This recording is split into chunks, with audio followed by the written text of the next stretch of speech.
You probably believe that getting rich is about making more money, working more, producing more, increasing your income. But what if I told you that, before even thinking about earning more, most people are sabotaging their own wealth every single day without realizing it? This sabotage doesn't happen in an obvious way. It doesn't show up as a loud mistake. It disguises itself as routine, as normal habits, as seemingly harmless thoughts. And that's exactly what Andrew Carnegie noticed while observing thousands of men throughout his life. Carnegie rose from extreme poverty and built one of the greatest fortunes in history, not because he was the smartest man in the room, but because he understood something almost no one understands. Poverty begins in the mind long before it appears in a bank account. Most people don't fail because they lack opportunity. They fail because they think, act, and decide like someone who was never trained to deal with wealth. And it all starts silently. You wake up. You repeat the same day. You consume the same information. You complain about the same things. And you call this normal life. But Carnegie would say this isn't normal. This is conditioning. From an early age, we're taught to seek security, not growth. To avoid risk, not to master it. To trade time for money, as if that were the only possible path. And when someone questions this, the reaction is almost automatic. This isn't for me. That's luck.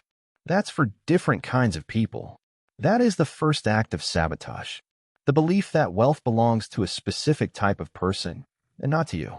Carnegie observed that men equally capable followed completely different destinies. Some prospered. Others spent their entire lives struggling just to survive. The difference wasn't talent. It was the mindset with which they viewed money, work, and time.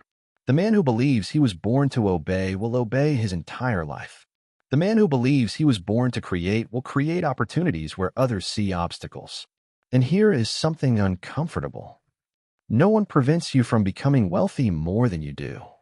Not the government. Not the system. Not your boss. It's the daily accumulation of small decisions that seem harmless. Like accepting a job you hate and calling it being realistic. Like spending everything you earn and calling it deserving it. Like postponing difficult decisions and calling it patience. Carnegie said that wealth requires a mature relationship with discomfort. While most people run from it, the prosperous man learns how to use it. Another point he saw with absolute clarity. Most people work hard for someone else's dream. They put in effort. They stay disciplined. They give their best. But all that energy is channeled into building something that will never belong to them.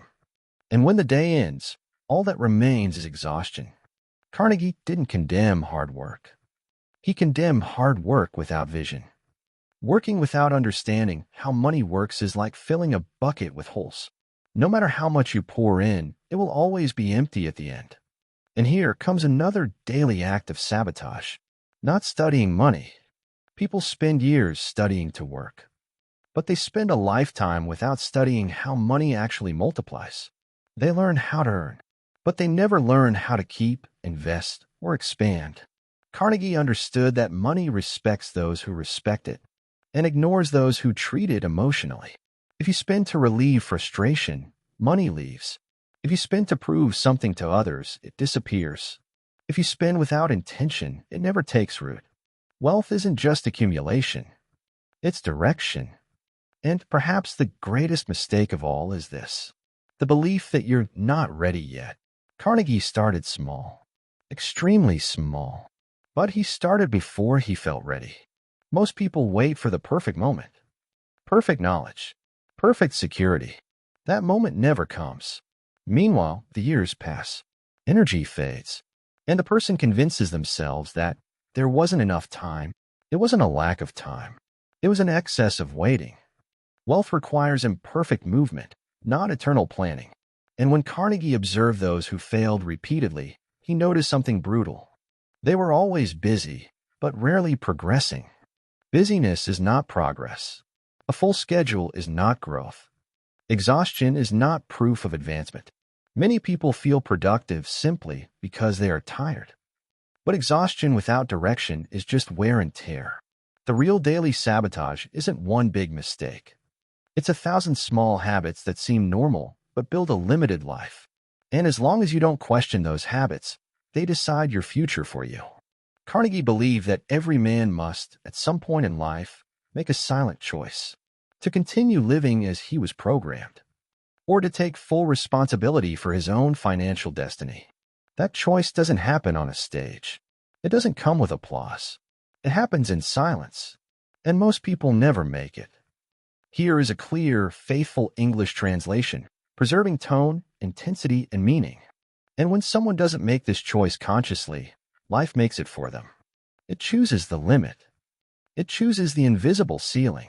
It chooses how much that person is allowed to earn, dream, and risk. Andrew Carnegie observed that most men live inside a mental enclosure they never question. They inherit beliefs, fears, and expectations from people who were never wealthy, and then spend their lives trying to prosper using those same ideas. That's like asking for directions from someone who never left where they were. One of the deepest forms of sabotage appears in how you react to other people's success. When someone prospers, do you feel inspired or irritated? Do you observe in order to learn or criticize to protect yourself? Every time you diminish another person's success, your brain learns a dangerous lesson. If I get there, I'll be attacked too. So you slow down. You self-sabotage. You stay comfortable by not growing too much. Carnegie understood that wealth requires tolerance for misunderstanding. People will call you greedy, obsessive, arrogant, or lucky. That's part of the price. But most people prefer social approval to financial progress. They prefer to be accepted rather than to be free. Another daily act of sabotage is treating financial decisions as too small to deserve attention. Signing contracts without reading. Accepting deals out of haste. Ignoring details. Carnegie was obsessed with details because he knew that great fortunes are built through seemingly small decisions, repeated over years. The problem is that people spend their mental energy on trivialities and make financial decisions on autopilot. They spend hours choosing entertainment, but minutes thinking about their future, and then they wonder why nothing changes. There is also the sabotage of silent pride, that voice that says, I can handle it on my own. I don't need help. I already know enough. Carnegie defended something that many find almost offensive. Wealth is built through alliance, not isolation. No great fortune was ever created alone. It is born from the sum of skills, visions, and the right people in the right place. But pride blocks learning. And ego charges high interest. Another critical point. People confuse comfort with happiness. They shape their entire lives to avoid tension, effort, and uncertainty. But Carnegie knew that prolonged comfort produces stagnation. If everything in your life is comfortable, something is wrong. Growth requires friction. It requires decisions that make your stomach tighten. It requires standing by choices before there is validation. And here is a modern form of sabotage that is extremely common. Consuming motivational content without turning anything into action. The person feels inspired, energized, and the next day, everything stays the same. Carnegie believed that ideas only have value when they are put into practice. Knowledge accumulated without application is nothing more than intellectual vanity. You don't need more information. You need less distraction and more execution. Another silent mistake, confusing busyness with importance. Many people feel valuable because they are always busy, always tired, always rushing. But when you look closely, you realize they are busy maintaining the same standard of life, not building something bigger. Carnegie saw time as a brutally underestimated asset. Not clock time, but mental time. How many hours of your day are actually used to create something that can grow without you? And how many are merely spent maintaining survival? Most people live trapped in urgency, paying bills, putting out fires, reacting. Very few live in strategy. And perhaps the cruelest sabotage of all is this: believing there is still plenty of time. That thought creates a dangerous relaxation. It delays decisions. It delays risks. It delays change. Until one day, time collects everything at once. Carnegie didn't build his fortune because he had more time. He built it because he respected time. He understood that every year without direction is expensive. Very expensive. Meanwhile, most people negotiate with themselves every day. I'll think about it later. when I'm more stable, when I earn more. But stability does not come before action. It is a consequence of it. And those who wait for safety in order to move usually never move. If you observe honestly, you'll realize no one destroys their wealth in a single big act.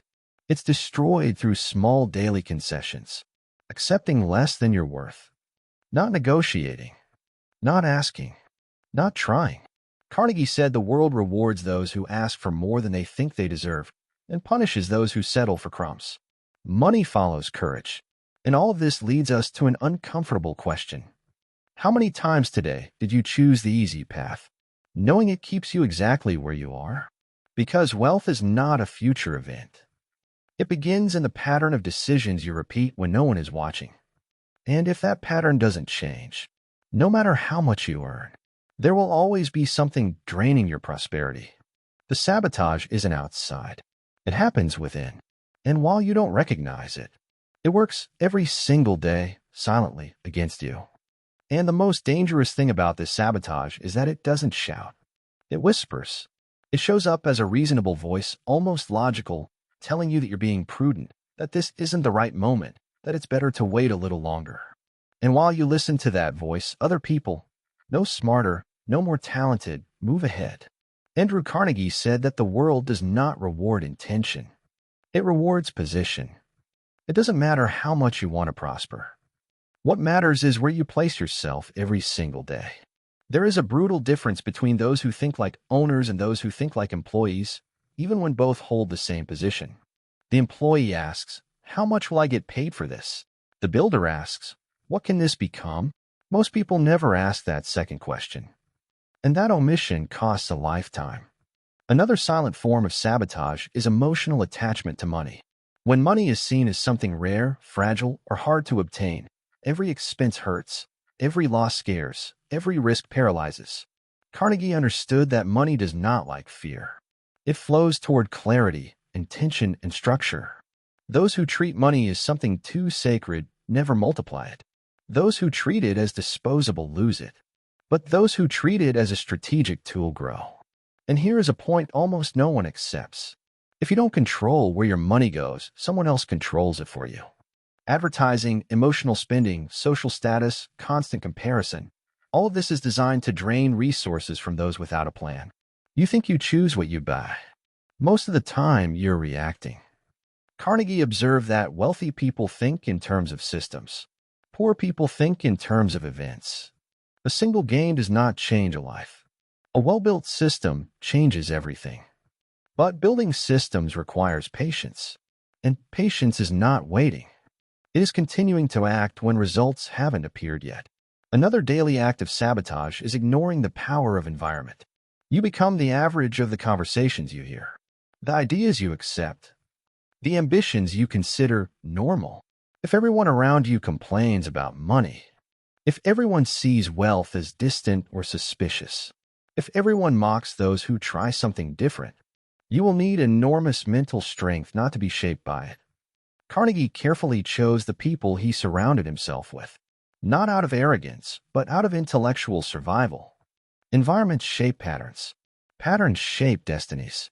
And perhaps the most common sabotage of all is this: confusing humility with self-sabotage. There is a huge difference between being humble and diminishing yourself, between recognizing limits and accepting less than you are capable of building. Many people don't allow themselves to grow because they believe that would be wanting too much. But the world doesn't punish those who want more.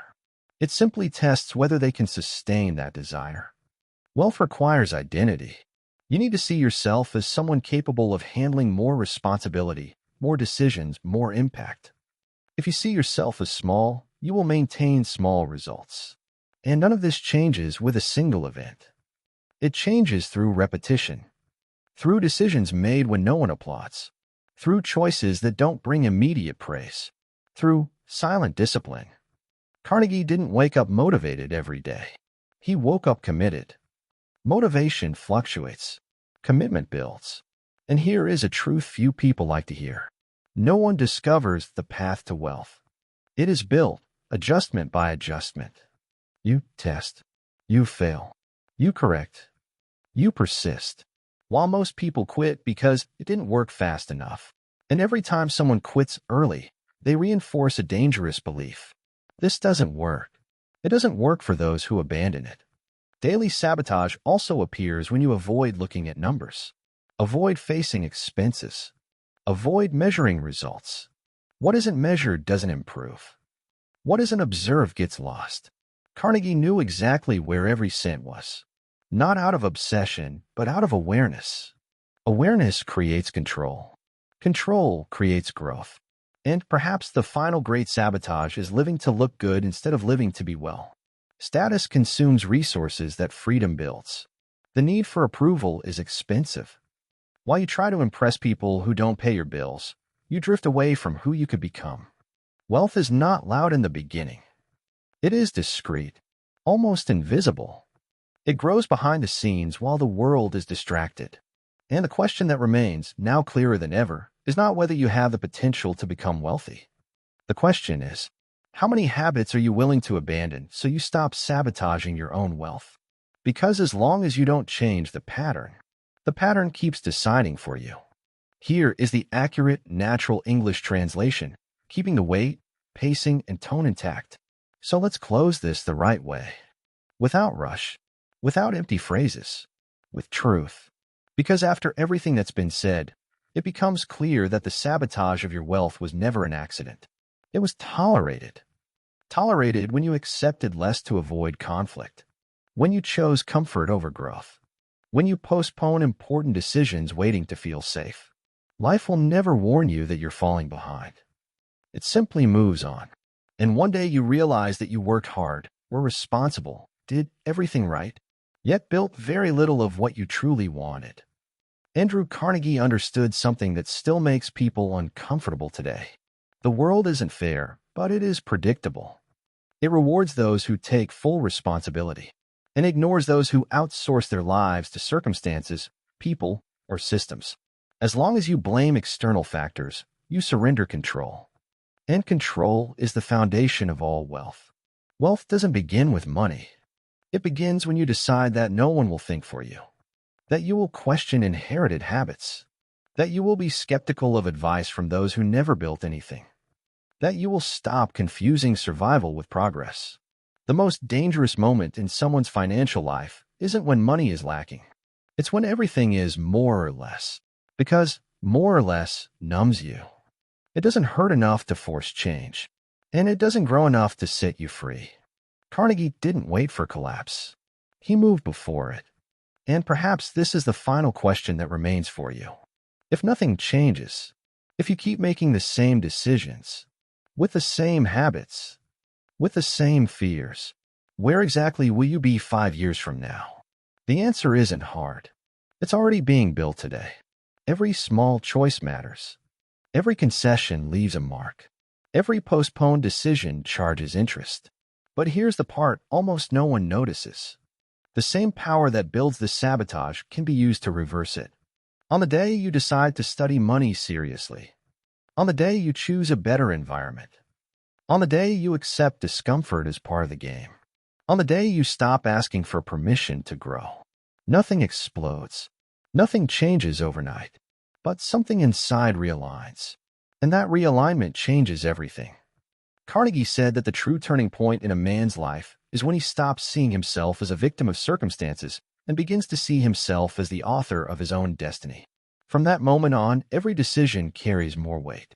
Every choice matters. Every day stops being automatic. And the sabotage loses its power. Because now you see. And once you see, you can no longer pretend you don't know. The final question isn't whether you want to be rich. It's whether you're willing to stop acting against that goal every single day. Because wealth isn't running away from you. It simply avoids those who aren't prepared to sustain it. And that preparation starts now.